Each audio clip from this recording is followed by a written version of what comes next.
best way to stay healthy is by making sure you're putting the right things in your body, which is easier said than done when you're trying to figure out the right diet and supplements to take. Good news. Cardimax Immune Booster has you covered. Right now, American Party Podcast listeners get 30% off your next 4 orders. Use the promo code American at cardimax.com. That's CARDOMAX.com, helping you achieve your max. Boom. Boom. Headshot. Call me doctor. No. Hey. Call me fucking doctor. What is this, like Call Me Ishmael or something? You're trying to start a book here? Well, anyways. I'll give you $1 million if you can tell me. Okay, tell me. If you can tell me. No, because you're going to look it up. Never mind. I'm not. I won't touch my computer. If you can tell me what that's the opening line to. What? Say it again. Call Me Ishmael. Dude, of course, that's fucking Matthews 3:16. No. That's Moby Dick, fuckface. Oh, man, that was fucking good, wasn't it? No, it was terrible. Hey, first off, I don't know who sent me this. Oh, yeah, let's do some house cleaning. Who sent this? I have no idea. It didn't say. Do you think there's a note in it? No, there wasn't. Well, maybe there is inside of that. But Hold on. Are you opening my fucking mail? Anything that's addressed to you belongs to me. Well, yeah, because we're fucking together. Yeah. You admitted it, like in a roundabout way. It says Drinking Bros on there. Lonnie. Yeah. I wear glasses because of what Dan did to me. Yeah, I gave him a couple of black eyes because he wouldn't shut the fuck up. Yeah, but I want y'all to look at this. We got this badass gift in the mail for mine and Dan's anniversary. It says Dan and Dakota forever. It's a fucking puzzle. I think Brittany's doing this, actually. I'm going to put it together. Also, look at how there's Army infantry cross rifles on there and not any kind of Marine Corps EGA bullshit. Yeah, but like there's fucking... That right means I'm the top and you're the bottom, clearly. Yeah, but bro, I'm a power bottom. Yeah, that's fair. You have strong legs. Anyways, so got this. Whoever sent this, thank you. Mm-hmm. Me and Dan will be together forever. We're actually working on something that's gonna forever put our names in history. So it's gonna be cool. It's gonna be cool, Dan. Yeah, those words that you used, terrible. Me and Dan are actually about to sign. I mean, basically the same thing as. I mean, what is a wedding certificate or a marriage certificate? It's a contract. We're about to enter in a marriage. You're really stretching there, bud. And I'm gonna fuck you. Now it's weird. Anyways. Can somebody call the cops? So, are you going to ACL this weekend? No. We're going to Kansas City to see the Bills get beaten by the Chiefs, hopefully. Well, that's where my money is anyways. But, yeah, we're going to Kansas City to watch football this weekend. Wow. Yeah, Brittany's already up there pre-gaming. Yeah. Well, I'm going to take the glasses off because it's hard to see when you're throwing all this shade on me. You had that one loaded up, ready to go, huh? Just trying to find a way to insert it into the conversation. I've always been able to find a way to insert it in your conversation. I fucking hate you. So today's a badass show. Yeah, this is an interesting one. We were actually just talking to somebody that you all know about some other stuff, and the conversation kind of devolved into that a little bit. We're going to talk today about secession, dividing America, if it's even tenable to govern such a disparate population. You know what I mean? Yeah.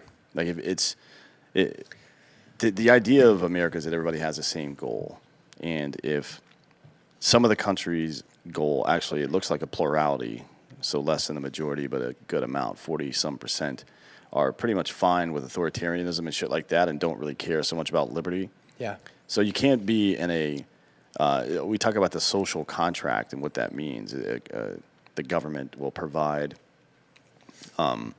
with our oversight, common defense and things like that, right?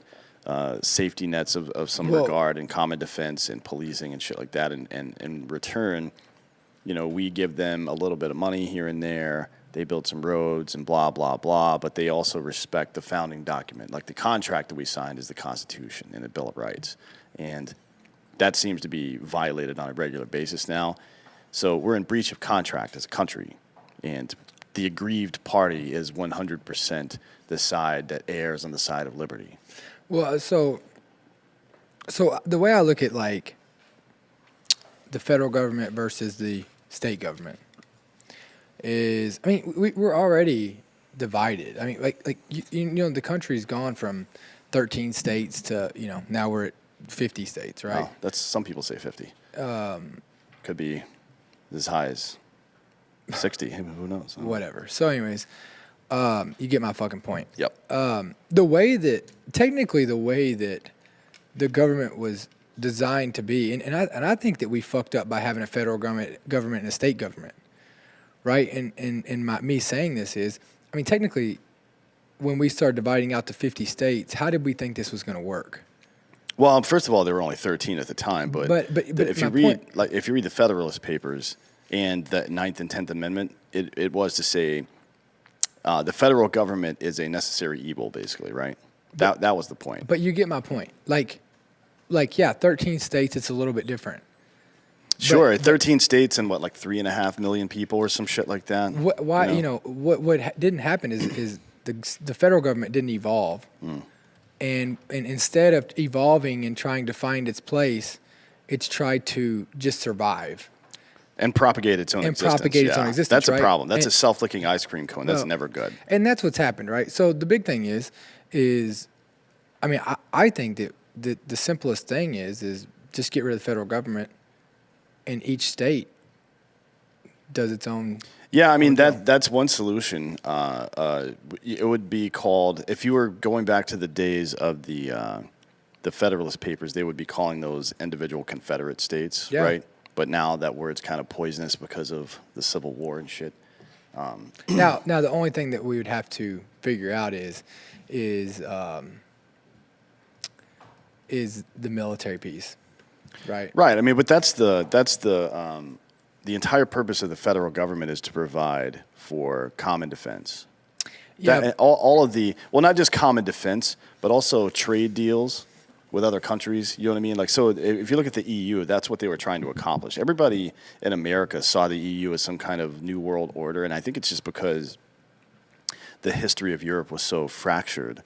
And it may be, I'm sure there are some new world order style influences inside of that. But really what they were trying to do is emulate what America did, which is to say this giant continent of Europe, we're trading independently with China, with South America, with the United States, and so on, and each one of us has different deals. If we put all of our trading together, we could actually get a better deal. It's like what you get from stamps.com. You get that better shipping rate because you're bundling with all these other small businesses. It makes sense, right? So, but it it doesn't. It makes sense if you limit the scope, and that's what the Federalist Papers tried to do. That's what the framers of the Constitution tried to do. They wanted to say, hey, I understand that you guys don't like the idea of a federal government. Got it. But we need it for these three things, basically. But think about this, right? Like, if Texas is thriving. Yep. Well, the way it works when you pay federal taxes. You're a donor state.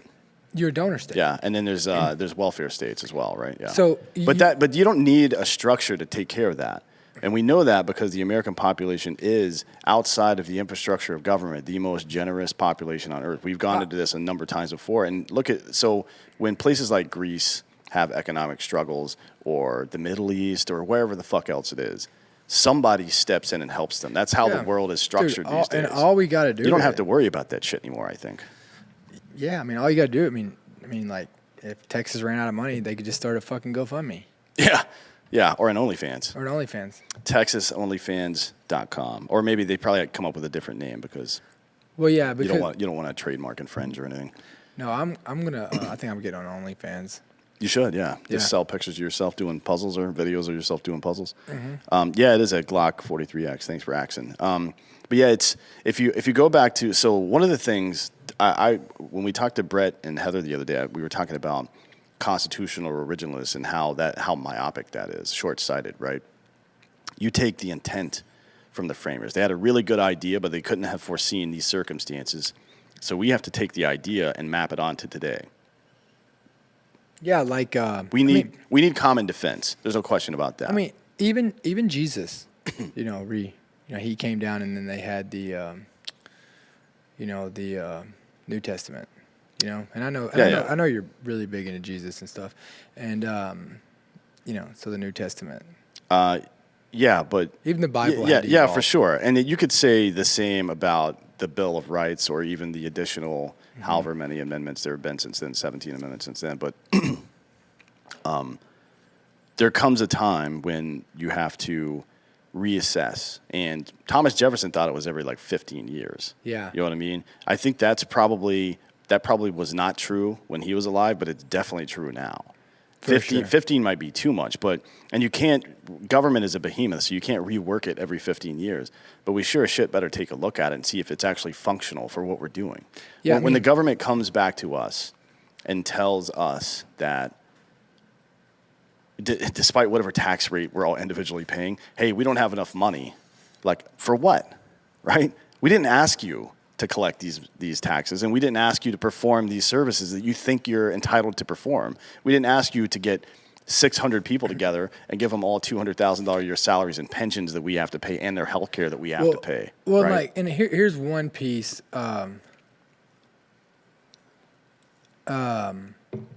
Here's the one piece that I want to bring up to show you that we need to redo the government, right?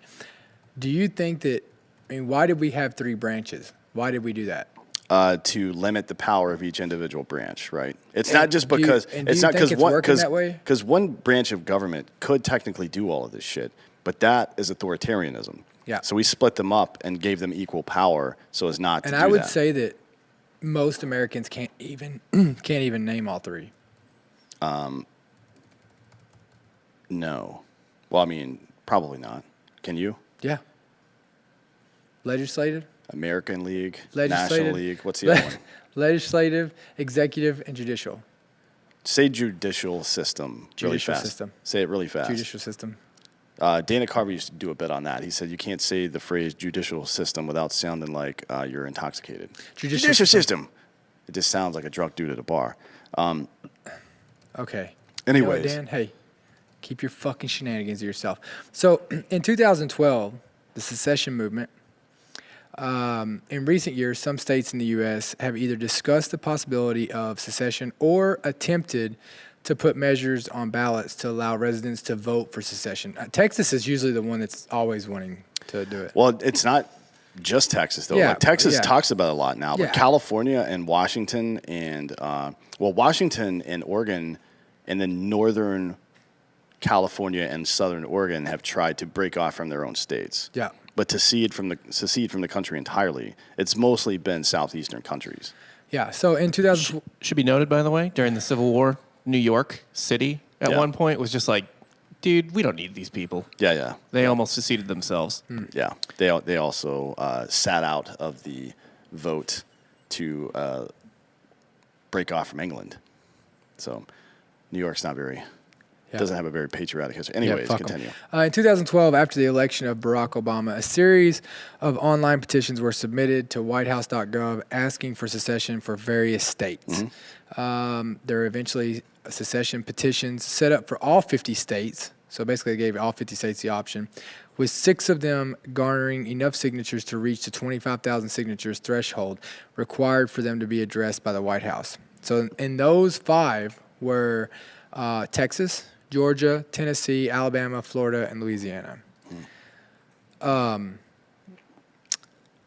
does that mean we get to vote on it, or does that mean the White House just looks at it? That just means they have to respond to the petition. The petition's prompted responses from various state governors and other elected officials.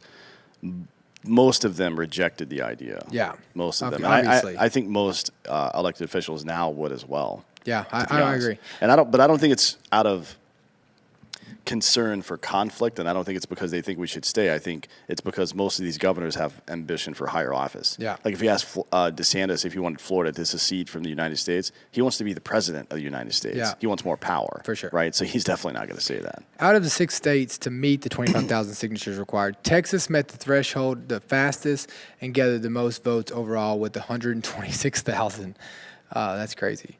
So this petition prompted responses from various state governors and other elected officials, most of whom rejected the notion. Well, of course, like you just said. So in 2013, the White House officially responded to the petition saying that secession was inconsistent with the U.S. Constitution. So they want to. So that's when they want to refer back to the Constitution. Yeah. Right. So does their proposed gun laws. Yeah. Yes, California. Following Donald Trump's election, there was another secession effort in California where attempts were made to put a measure on the ballot allowing Californians to vote for independence. A fringe movement. So let me ask you this. If they didn't think that Americans wanted it, why wouldn't they just put the vote out there and show that it didn't want it? They're scared to fucking death. Yeah, they should be. And it's this herein lies the issue with this Yes California thing in 2018. So a fringe movement organized by Yes tried to get it put on the 2018 ballot. They're a political action committee that promotes independence of the state of California from the United States. It was founded in 2015 by Louis J. Marinelli, a New Yorker living in Russia. And its efforts have been supported by the Russian government, interestingly enough. In response to the proposal, the California Legislative Analyst's Office filed a report of the initiative's estimated fiscal effects. The report noted that the proposed initiative would be challenged in California courts on the grounds that it would be, quote, an unconstitutional revision of California's basic governmental framework. Under the California Constitution, such proposals that would make, quote, far-reaching changes in the nature of California's basic governmental plan or, quote, substantially alter the basic governmental framework set forth in California's Constitution, end quote, could not be placed before voters via a voter initiative. So what they're saying is the voter, according to the California Constitution, voters have no right to change their own system of government. How crazy is that? How about you suck my fucking dick? And let's be real. I don't give a fuck if the thing is unconstitutional or not. The Supreme Court ruled in 1869 after and let's not pretend in any way that the Supreme Court right after the Civil War was unbiased. They gave that ruling not because it was the right thing to do, but because they were trying to prevent more war. That's it, which is activism from the judicial branch, and they should have all been fired for that, frankly, in my opinion. Here's the issue, though. California, when Trump gets in office, wants to secede. Texas, when somebody tries to take their liberty, wants to secede.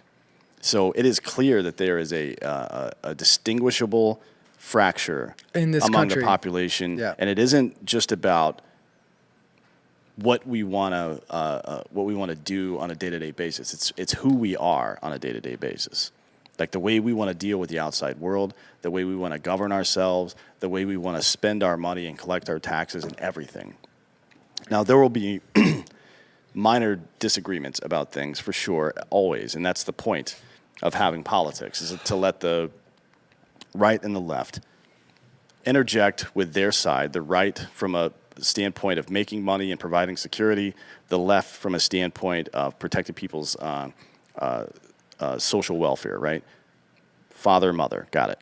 So that conversation's important. It needs to happen. But we're not even speaking the same language anymore. It's time probably to take another look at this. So among the challenges of all this would be sorting out all the liabilities, property holdings, border arrangements, military infrastructure, blah, blah, blah, so on and so forth, trade and custom. And that's one of the main arguments made in the Federalist Papers about creating the United States in the first place, which was to say, together we're stronger both economically and militarily, for sure. There's actually no question about that. However, that doesn't necessarily imply that we're the same country. I mean, we're not the same country as NATO, right? We're not the same country as any of the other international agreements we have with people. Now, this would be a logistical nightmare for sure, because let's say California voted to secede and you and I own property or a business in California or that does business in California. Now there's new tariffs or whatever the fuck, right?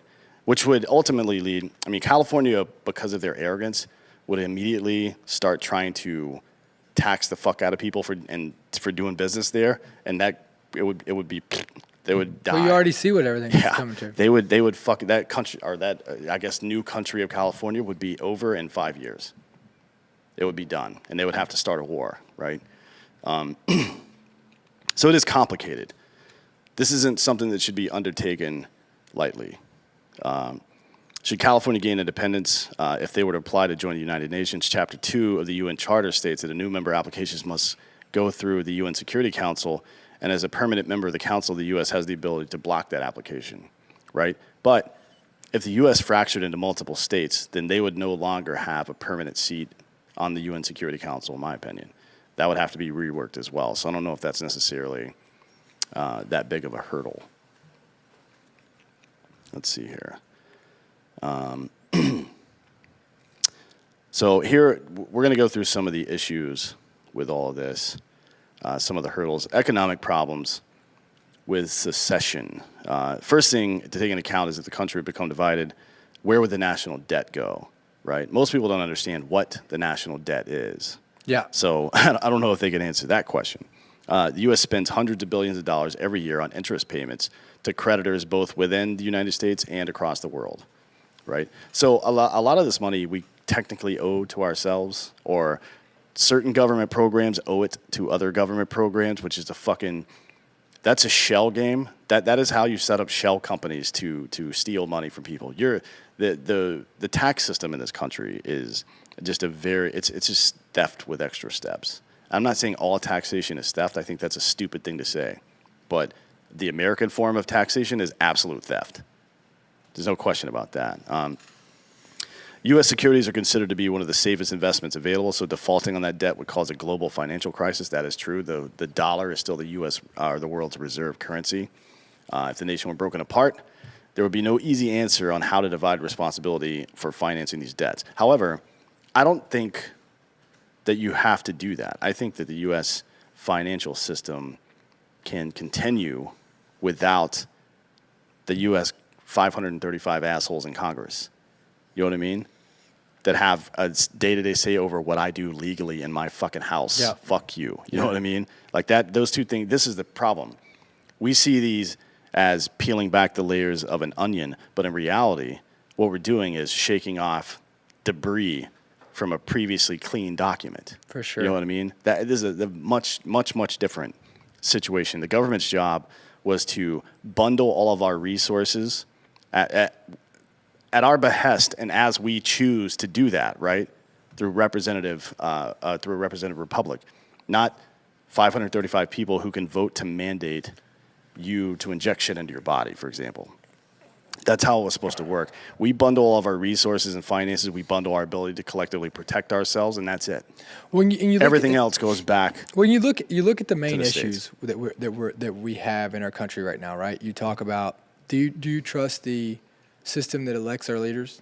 No. Okay, so there's that, right? Well, I don't trust the people who vote. Well, either way, to be smart enough to know who to vote for. Either way, so you don't trust the system that gets our people in. Correct. On the backside of it, do you agree with their spending? Do you agree with the laws that are being put in place? I mean, you know what I mean? Like, it's not a matter of whether I agree with it or Well, not. I'm just saying- It's a matter of it is demonstrably Is it- inefficient and corrupt. okay. You know what I mean? Is anything the government does, and if you want to go to your local DMV, is anything your government does efficient? No, they suck. Okay. Yeah, that's So- what I tell people too. If you want government, I said this back in fucking the day when I was in California at the time. Everybody was clamoring about fucking Obamacare.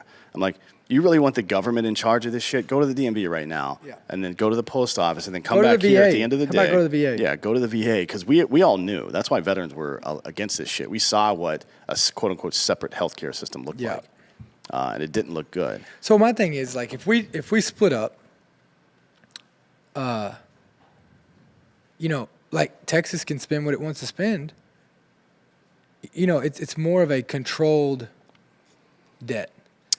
It's the way that the Confederacy was supposed to work. So in You can't say that word. Yeah, you in cannot. Don't say that word. in ever again. 1801, George Washington couldn't just get on the phone and be like, "Hey, Virginia, hey, Georgia, hey, we need a bunch of money and troops. We're going to go fight. No, there would be a fucking fist fight in Congress where each one of those representatives would be like, no, our people aren't paying that money, or our people aren't sending troops for your bullshit. Yeah. You know what I mean? That's how it was, and that's how it's supposed to be, by the way. It's supposed to be a dogfight. Resources, particularly the most important resource, which is human life, are so precious that they have to be fought for. You have the burden to convince me to give you some of my money or give you my fucking time or my life, right? That should be on you, not on us. The presumption that government is the good guy and that whatever they say is moral and just and we should just go along with it, that is bullshit. Well, let me ask you this, right? So, like, for every dollar that we make or every dollar that's printed, we're supposed to have. Well, not anymore. Our currency isn't backed by shit anymore. But either way, take the way it's supposed to work. Well, before the 70s, yeah, but our currency now it's like art. Okay. We just artificially assign value to it because there's so much of it out in the world. So, where does this national debt come from? Yeah, that's what I say. Like, people are like, oh, if you default on the debt, then American currency won't be worth anything internationally. Like, yeah, it will. I completely disagree with that. Like these creditors, do you remember like fucking 10 years ago because of the debt crisis bullshit, or it was like 2013 or some shit? I think it was in 2013. And they kept pushing the debt crisis and fucking continuing resolutions again. And then the Standard & Poor downgraded our credit rating or something like that. Like, who gives a fuck what those assholes think? Our money is worth whatever China thinks it is because we're buying their shit, or whatever Japan thinks it is because we're buying their shit, or whatever whomever thinks it is. The American consumer, the fact that not only are we a wealthy country, but we're one of the largest, right? I know China and India are way bigger than us, but we're still right there in the top 5, and we spend more money than everybody. Our American consumers spend more. That is our true power, is the American consumer. Dude, and I just want you to know, Brittany noticed. How small your wiener is? She noticed that I have a huge MacBook. Just so you know. She noticed. It's hard not to. Yeah, well, I mean, it's fucking brand new. Yeah, it's gray sweatpants season. So let's get back into this. So it would raise question as to what to do with the Federal Reserve as well, although I don't think the Federal Reserve should exist. They're currently the largest owner of federal securities. So we have this organization inside. We have this central bank, which, by the way, the framers of the Constitution, everybody except for Hamilton, were like, no, we're not doing that bullshit. Hamilton was the only guy that wanted to do it, which is funny because he's the one that wrote the Federalist Papers. We should have read that and no further. But anyways, the Federal Reserve, we have this institution set up that holds some of our debt, and then we keep talking about it. Like, fuck you, man. So, I don't want to hear this shit. So do you? I think the federal government is there. It is technically, with the states divided up, the federal government is the closest thing to communism in this country. I mean, it's certainly... Look at what it does. It's certainly progressed towards... I wouldn't have said that 10 years ago, but over the last 40 years or so, it's definitely taken on... Well, I guess since the New Deal, but especially in the last 40 years, it's taken on a lot more debt to finance failed businesses and laziness and corporatism in America. Dude. And that's kind of what that is. And then you add in the authoritarian part that's happened here over the last 3 years or so. Now it's starting to look imagine if you did this. Imagine if you broke it down to each state's a country, right? Well, California, I think, would be like the 6th or 8th largest economy in the world. But either way, check it out. You break them down, and if the country next to you, what you could do is by natural selection. If the country next to you can't pay its fucking bills and has nobody to bail it out, well, then guess who gets to take it over? Germany. No, we do. Well, no, I didn't say that because of Nazis. I said that because in the middle 2000s, late 2000s, early 2010s, when all of Europe was going bankrupt, Germany was fucking booming, and they own a lot of shit now. They're like, if anybody is the European hegemon, it's probably Germany, but they can't act like that because they've done some shady shit in the past vis-a-vis taking over Europe and such. But they own a lot of Greece's debt. They own a lot of debt around there. They also employ quite a few Polish immigrants who otherwise would be poor. Anyways, another way of splitting it up, or another problem of splitting it up, is how to handle legal tender. Like, we all have our own separate currency. what would likely happen is that the U.S. dollar would just become like the euro, with sovereign nations utilizing a single currency, right? That's not, to me, not an issue. Now, there's going to be some fluctuation in the value of the dollar because tumult, however it looks, uncertainty, however it looks, usually is bad for markets and certainly bad for currency valuation.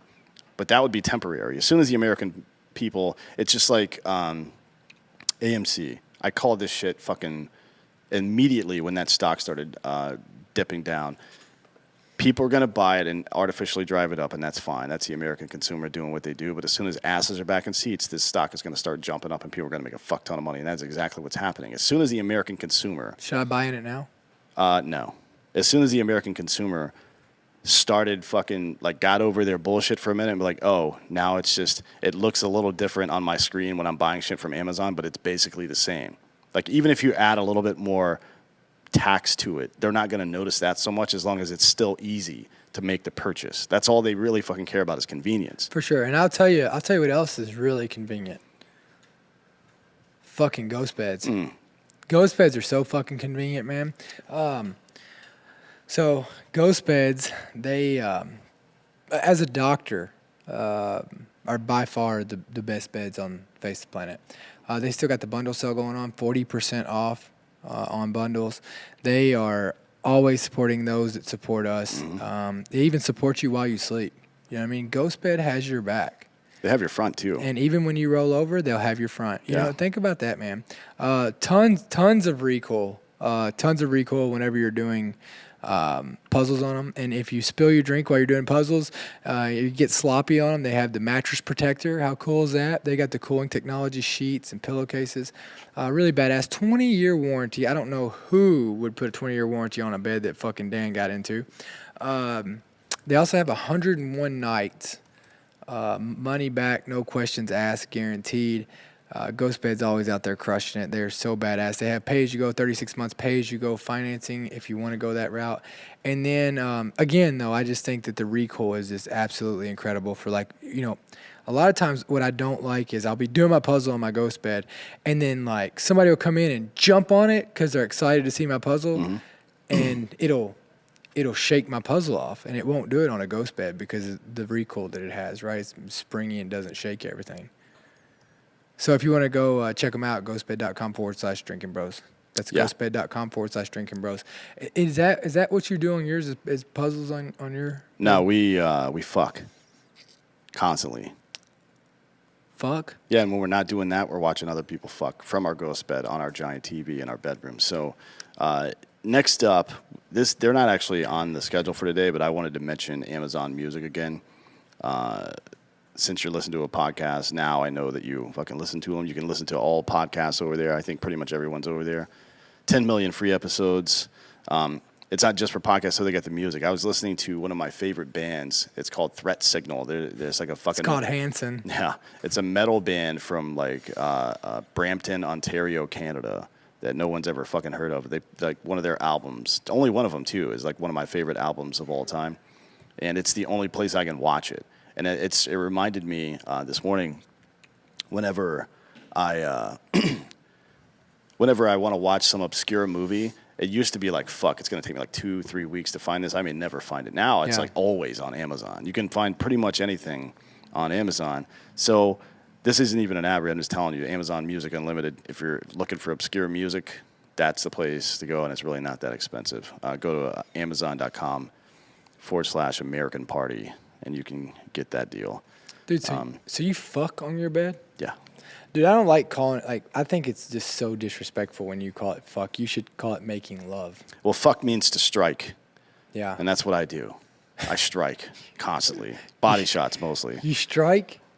Like it's like a fight? Do you have a bell? Do you have a bell like it rings and it's on or something? We have one of those bells like at the counter. So when she wants me to strike her, she rings the bell, and I just come in there and fucking rip my shirt off like Hulk Hogan, put a bandana on, and go to work. Well, I'm saving myself until marriage. Well, I really like puzzles though, dude. Like puzzles, like they really connect you with people. Brittany just said the only hog I crave is bacon and Daniel. She means my wiener. At any rate, yeah. So there's a lot of issues with, and some guy in the chat said that the ECB, the European Central Bank, is not democratic, and that is true. Yeah, there's a lot of pitfalls. Hey, answer this question over here. There's a lot of pitfalls in changing the way we do things. It's going to be uncomfortable, but a little bit of temporary discomfort is better than what the fuck is going on right now with these assholes legally robbing us blind. They set up this whole system of finance so they can rob us whenever the fuck they want. And it's if things get a little more uncomfortable or a little more complicated, and that scares you, then you're a fucking pussy, to be honest. You know what I mean? If anything comes first before liberty in your life, you know what I mean? If anything comes before that, then you're kind of a fucking pussy, and you're sure as shit aren't American. So I don't want to fucking hear that nonsense. Which question did you tell me to answer? The one that they paid $4.99 for. Oh, hold on. Michael Malice's idea of secession, he believes it shouldn't be geographical, but rather through representation and law service provided. Yeah, maybe. I mean, look, back in the day when Lincoln was commenting on secession and when the Supreme Court was commenting on it on the case in 1869, one of the problems was you can't physically separate the states, right? So there's got to probably be some kind of conflict at some point. I don't know if that's true these days. I mean, it's not like the California National Guard is going to attack the Arizona National Guard if they secede. That's just maybe there is some conflict down the road, but it would more than likely be some kind of economical, fucking ideological conflict and not direct it already fighting, is. right? I just don't. That doesn't seem like. Yeah, that's already happening. So it's like I'm already dirty. I'm just gonna fucking go ahead and put my hand down the toilet and pull my phone out. You know what I mean? I've already had my fist in my butt. It's already dirty. So now I don't feel like I need to wash my hands before I could go ahead and do that. You put your fist in your butt? Well, just to pull things out, yeah. What do you get Justin stuck in Culver, bro, secession would be the end of the U.S. No. Yeah. Yeah, exactly. Together, United States. Yeah, that's literally what that means. Yeah. So thank you. Dude. That's awesome. All right, we should cool. have him on the show. So the problem would be more evident in the U.S. since Europe tried going from a condition of individual sovereignty to economic and limited political union, whereas the U.S. Would be going in the other direction. It is certainly more difficult to unravel that than it is to spool it up in the first place. There's no question about that. You saw some of it in Brexit. I think somebody may have mentioned that, but that's still ongoing. They still haven't figured out how to do that yet. Yeah. You know what I mean? So it's complicated. But if the fact that it's complicated and provides some temporary discomfort is a big problem for you, then that's your fucking problem. Sorry. This system is fucked and it has to be fixed. You know, it's not convenient to have to go to the doctor. It's not convenient to have to stop drinking or eat different food or start exercising or whatever the fuck you've got to do to make your life better. It's not convenient or comfortable to do any of those things, but it's a lot less inconvenient and a lot less uncomfortable than dying. What would the world look like for people who work across state lines, truck drivers, construction workers, et cetera? That's a really good question. I mean, you could look at the Germany-Poland border. That's I've mentioned this before. It's what I wrote my master's thesis on. Providing work permits, and if we have a like currency, then that wouldn't be a problem, anyways. I mean, people live and work in different countries in Europe all the time. That's been going on for like 100 years. You already, like as a truck driver or as a construction worker, you already have to pay taxes in the state you work in. Yeah. Like I mean, you got an IFTA for fuel tax. I mean, you already have to keep the miles. You're in another fucking state. So, I mean, what's the difference? Yeah, for sure. And the tax, the interstate tax, would be applied at the point of purchase, probably, right? Like the import tax and all that stuff. And then that's the easiest way to do it. And I know that sucks for people who are consumers. Consumers say, well, if we do X, Y, and Z, if we raise the minimum wage to $15, for example, not that I'm in support of that, I'm just saying this is an argument against it. If we raise the minimum wage to $15, then prices are going to go up in the store. Like, yeah, they will. And then we will decide which businesses are fit to do business and which ones aren't. The market will decide that. You know what I mean? So I don't think that it is. I don't think that that's that big of an issue, to be honest. Not that it's not going to be an issue. It certainly will. And here's one of the ways it's going to be an issue. Entitlement programs, such as Medicare and Social Security and shit like that, would be done. Like that would have to be done at the state level entirely, and it should be, right? Why? Let me ask you this: If you're going to get somebody involved in your care, do you go to the federal government or the lowest possible motherfucker you can talk to? You know what I mean? Let me ask you this. Go ahead. So people were talking about war between states. Imagine if, I mean, how many millions do you think we give away to other countries, like Pakistan? Billions. Billions a year, right? Yeah. So imagine if the states that paid their federal taxes, imagine if we, like, don't you think instead of worrying about Pakistan and these other, fucked up countries, what if we took that money and invested in the countries here? Like the 50 countries we would have as the states, right? You see I what I'm don't saying? think we would have 50 independent ones, but yeah, I get what you're saying. Yeah, we should absolutely. Do you get my point? We Like, should absolutely think of that. like we could imagine if you took. I mean, imagine if we took the money that we gave to other countries that were fucking harboring terrorism for us. That like we're paying them to try to fight their own battles, but guess who's still having to go over and fight their own battles or to fight the battles for them? Right. We are. Imagine if we took that each state took the federal money. Look at I would like to know what the welfare states would happen if you took the money that the welfare states have to give to the government, or like imagine what would happen if we kept that money inside the United States for 5 years. Yeah, for any amount of time, but forever, preferably. I mean, look, when people need something on an individual basis, yeah, maybe we can help them out. And to be honest. But my question to you, but think about this. My question to you is if you're a welfare state, and this is what's cool about it is that these states that are giving money away, that are raising the majority of the money for federal taxes, they should be the ones deciding when we give fucking money, not this fucking welfare state that wants is a Yeah, because what are they buying with that? Look, we all know there you go. Everything we know about communism and socialism is that these people don't actually love the poor. They hate the rich. That's the problem, right? Well, for sure. That's why it's taxed. Like they've made the rich an enemy. Yeah. So what are they purchasing exactly with their welfare? They're trying to purchase your vote so they can propagate their own existence in government and then push their fucking social ideology. Dude, forget about the financial side. They want all these people to vote for Democrats so they can fucking push their bullshit, their fucking progressive nonsense about how America's evil and blah, blah, blah, and fucking here we go again, right? That's all they want. They don't give a fuck about helping people. And they know it. Like my buddy was on Hillary's campaign, was on, helped with when Bill was a governor and when he became president. He would look at me and be like, well, Republicans should learn to pay more for their voters and they'd win more. Yeah, and here's the other thing. Just to that point, if it would have to be determined if the responsibility for meeting those obligations that we have already made fall to the new nations or the larger confederacy that used to be called the United States and that financial center, whatever it happens to be, right? It's like filing bankruptcy. Yeah, more or less. I mean, you restructure the way things. Filing bankruptcy doesn't just absolve everybody of everything. You just restructure the way the debt is. It creates this goes back to the point we were just discussing. It creates a possibility of a mass exodus of people who want those social programs to more liberal areas that are going to give them to them.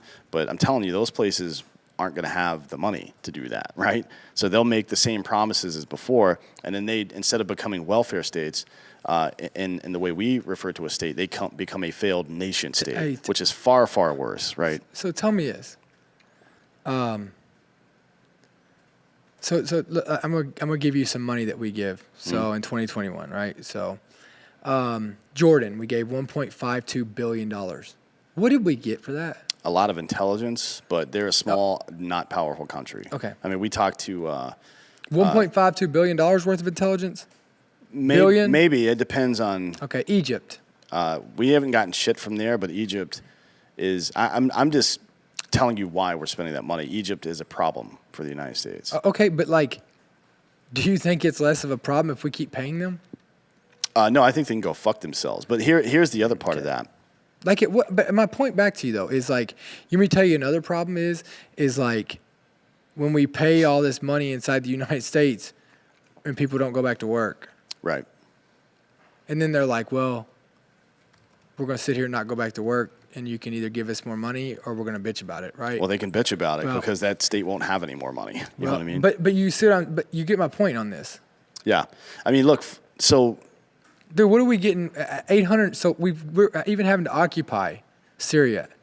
819 million. well, we don't have to. I mean, so here's the alternative. It's these are the two options you have. You can either screen people at the border and figure out if they're bad actors or not and make a real adjudication on whether or not they're a bad actor. And if you can't prove it one way or another, they don't get in. And if you can prove they're bad, they don't get in, which liberals will not allow. They won't allow. And in the United States as it exists, they will not allow that. The second option is that we deploy forces to those countries to gather intelligence and fight wars. And option two makes them and their friends a fuckload of money. Right? So they're obviously going to do that. And one, the optics are better because they can just blame it on Republicans. And number two, they're making a fuck ton of money. They're not going to change that up. I mean, but then we spent. Let me ask you this: how much foreign aid does the United States receive from other countries? I have no idea. I'm sure it's some. Do you think? Yeah. Does U.S. receive foreign aid? Let's see. In fiscal year 2017, the U.S. government allocated default. Nope, that's spending. Dude, you ain't gonna find it. I bet we don't fucking receive any. Does the U.S. get from other countries? And this year, the United States plan to spend. Bet you. Yeah. Show me. You know, It may be that I'm thinking about private donations to American charities, but I don't think that it wouldn't be anywhere near as much as we're like up close to $1 trillion in spending a year over to other people. So it's not. It would be a nominal amount. That's pretty much it. So, in response to people seeking out nations with more robust social programs, some nations may choose to limit immigration from specific conservative nations, leading to further division among the population. So somebody might have to make a choice between their ideological state and their financial necessity. You know what I mean? That's a different thing as that's well. kind of like Californians moving to Texas. Correct, yeah. So we're defining problems. Each time we run into some hiccup here, we're defining a problem that already exists. Yeah, like we're already dealing with. So the point of that is that we are just simply afraid of what might happen if we change things. People do this shit all the time. They stay in relationships. Imagine. Because they don't know. They stay in marriages because they don't know what else to do or what they're afraid of the unknown. That's it. But that's not very American, is it? We showed up here and discovered a country that people already lived in. And we actually said that shit out loud. We said, hey, we discovered this shit. And there were people standing right over there with houses. I mean, they were made out of fucking sheepskin and shit or whatever. But still, people already lived here. And we came here and planted a flag and say we discovered it. Yeah. That's that's just the American attitude. You know what I mean? Which is kind of fucked up, but it's also kind of who we are as people. We're explorers.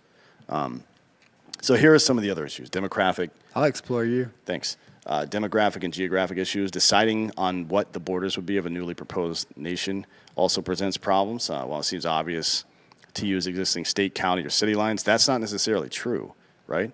Yeah. So if you're creating a country out of the Pacific Northwest, right? Mm-hmm.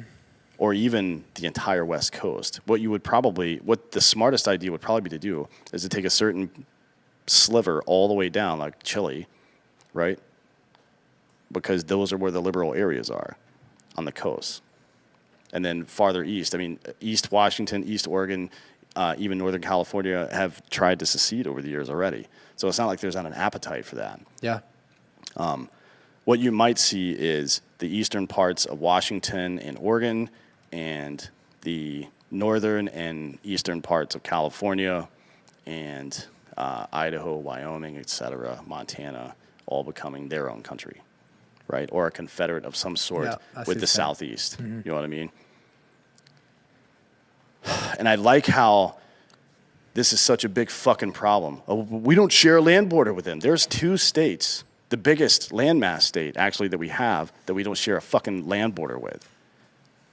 One of them's out in the middle of the goddamn ocean. So let's not pretend like this is that big of a fucking deal. All of these examples that people give already exist. I just think people are scared. of what the outcome might be. So some areas lean heavily to one end, obviously. Raises the question of whether Republicans in California or Democrats in Texas would be forced to move. I think we know the answer to that, right? I think it would be a negotiation probably between people from those states. Yeah. And I damn sure know for a fact it wouldn't be the current leaders. People would replace those leaders. Like Californians are not going to let Gavin Newsom negotiate on their behalf. Raises the question, but I that would be an interesting part of it. And it would be probably uncomfortable. Most business negotiations are uncomfortable because people are uncomfortable with conflict. But conflict is very necessary. Ripping a Band-Aid off is a form of conflict. Your white blood cells attacking shit and giving you a fever is a form of conflict. But they're winning that conflict towards a greater goal, which is your health. Mm-hmm. And this is towards a greater goal, which is the health of people who believe that they are American. When I say that, I don't mean that they live in the United States. I mean they care about individual liberty more than anything else, more than themselves even. Population and land distribution would be an issue. Obviously, these are all issues. Due to the political differences between rural and urban America as well, progressive areas would be way smaller, centralized around major cities, whereas conservative areas would take up much of the countryside, right? So, now you've got two things. You have more built-up countries in Europe, right? Like Scandinavian countries that have larger cities, and then you have other countries in Europe like like Italy and others that have more like second world style cities. I don't know if you've been on the boot of Italy, but it's pretty, not poor is not the right word. They just live a different life than we do.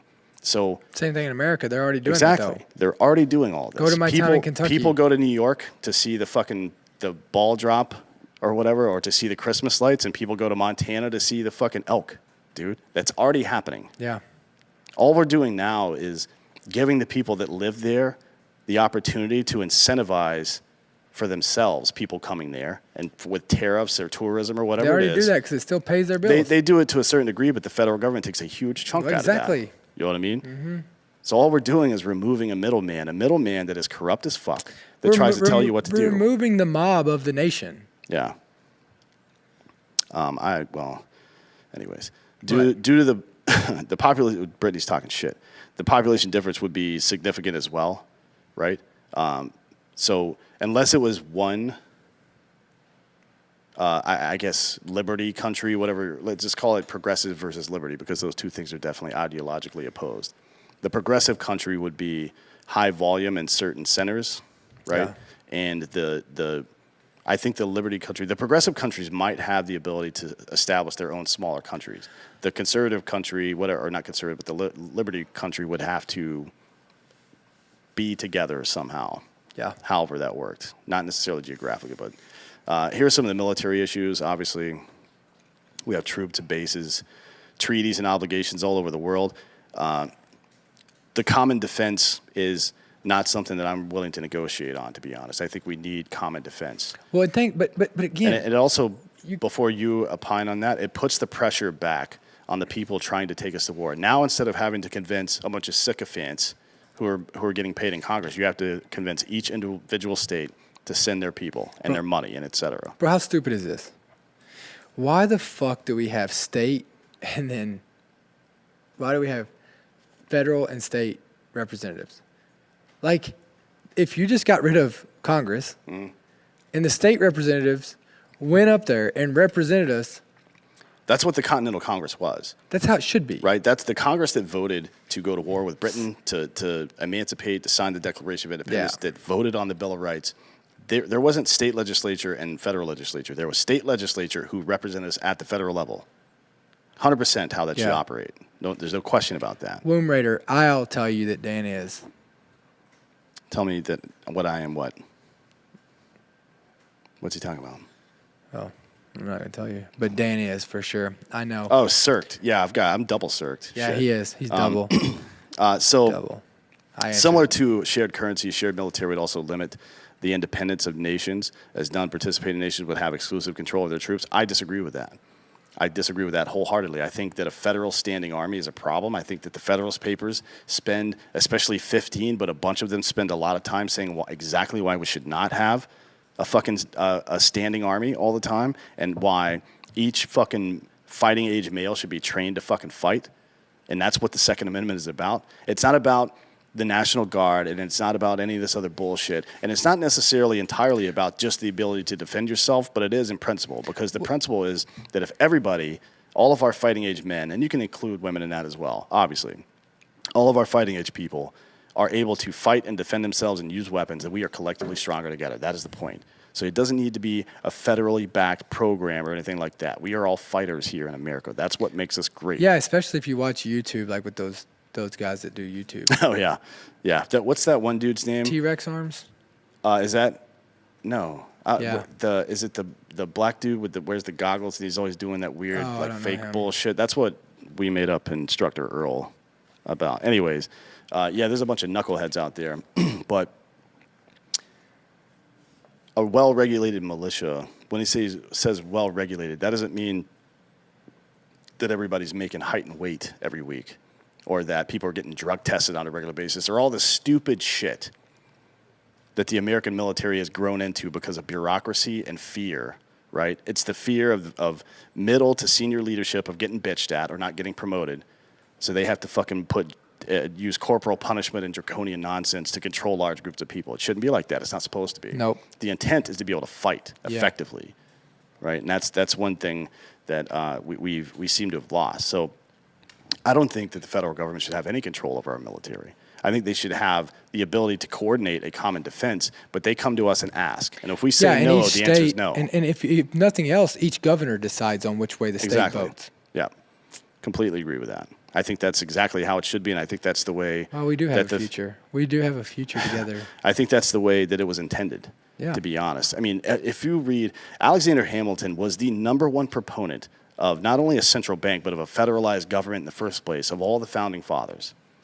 And even he, in the Federalist Papers, was pretty adamant that we should not have a fucking standing army. And he went on to detail all the risk involved in that, and we're seeing all of them right now. Corporate interest getting involved in the fucking military, that is to say, getting involved in our foreign fucking policy. Yeah. And money and dollars and not ideology driving our fucking fighting force. That's a big fucking problem. It's a big one, and it's had us. Now, right? It's not even just now. It's been that way since fucking the beginning of the Cold War. Yeah. So, fuck that shit. You should have seen me in Nam. Yeah. Yeah. Well, it was like 1996.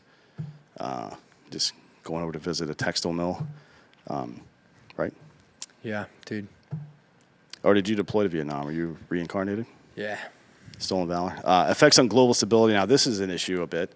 People are not going to be happy about this, and a lot of very powerful institutions and countries are going to be really upset about this, and they'll try to penalize us however they can. Dismantling or dividing the U.S. military. Now, I don't see it that way, but splitting America into nations would cause some global economic chaos to some degree, but not any more than we did when we sold mortgages to a bunch of people that couldn't afford them. We crashed the goddamn market. Not only did we set up a system, thanks Barney Frank, you piece of shit, you fat piece of shit, for setting up a system where predatory lenders could go unimpeded to people and fuck their entire credit forever, right? Just because they used the hope of them wanting to have a nice house to do so. And then not only did we do that, but we let all these investor cunts bundle all the shitty mortgages together and then sell them as securities. A security is a guaranteed return, by the way. That's what that means. Sell them as securities when they definitely weren't. Have them rated fucking AAA credit rated packages, which we're, by the way, still doing today. Nobody stopped that behavior. It's still going on. And not only that, but the third part is they shorted it because they knew it was going to fail. They did all three of these things.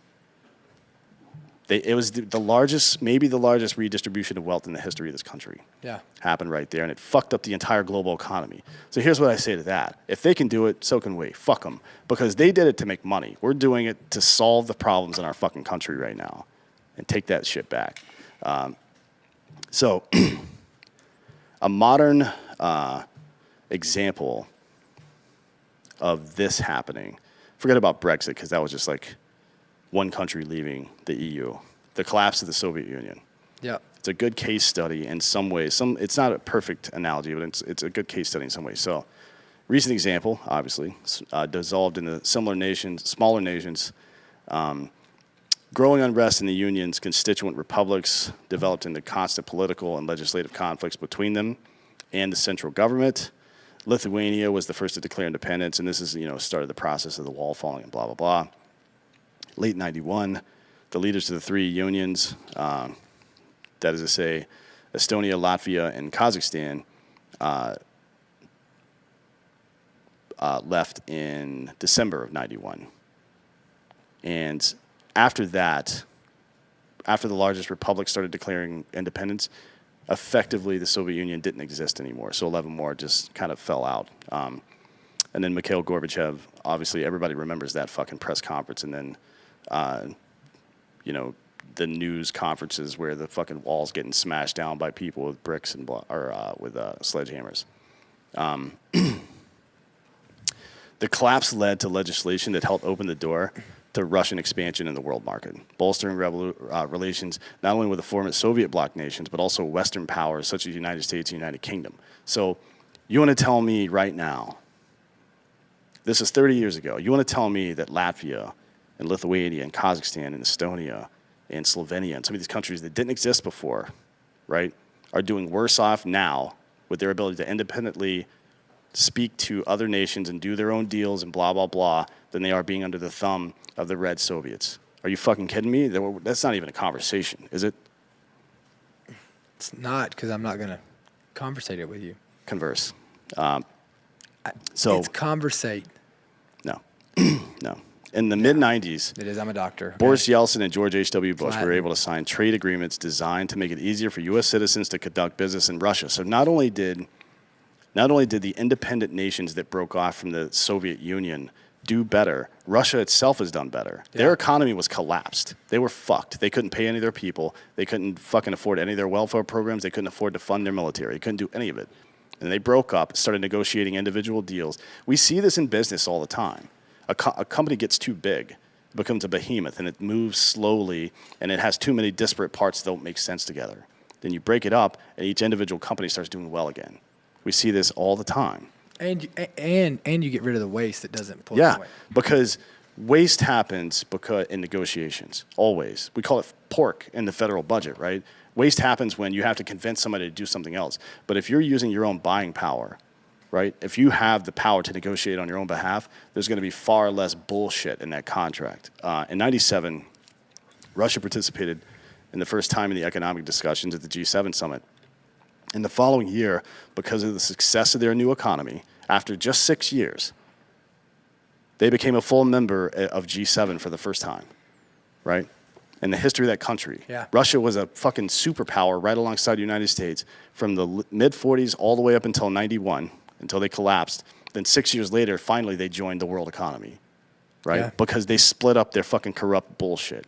By the early 2000s, Putin was working to create free trade zone in Russia and blah, blah, blah. We all know Putin and the oligarchs and all the problems that Russia has. Now, we already have that problem here. Putin is a stud, though.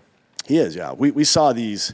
We talked about it, I think yesterday on Fake News. The richest, or maybe it was with Brett and Heather the other day, I don't remember. But it was the richest 400 people in the country, in the United States, the richest 400 people since the pandemic started are now 40% richer than they were when the pandemic started. Yeah. Are you richer than when the pandemic started? Is anybody out there listening to me richer? We already have oligarchs, folks. We already have despotic leaders who are intent on taking your money away and taking your liberty away. It happens every single fucking day. And it's happening to a lot of you right now, if you're in California, New York, and some of these other places. If you're working a job at a place that employs more than 100 people, they're trying to use backdoor OSHA regulations to get you fired because you will not comply. Well, fuck them.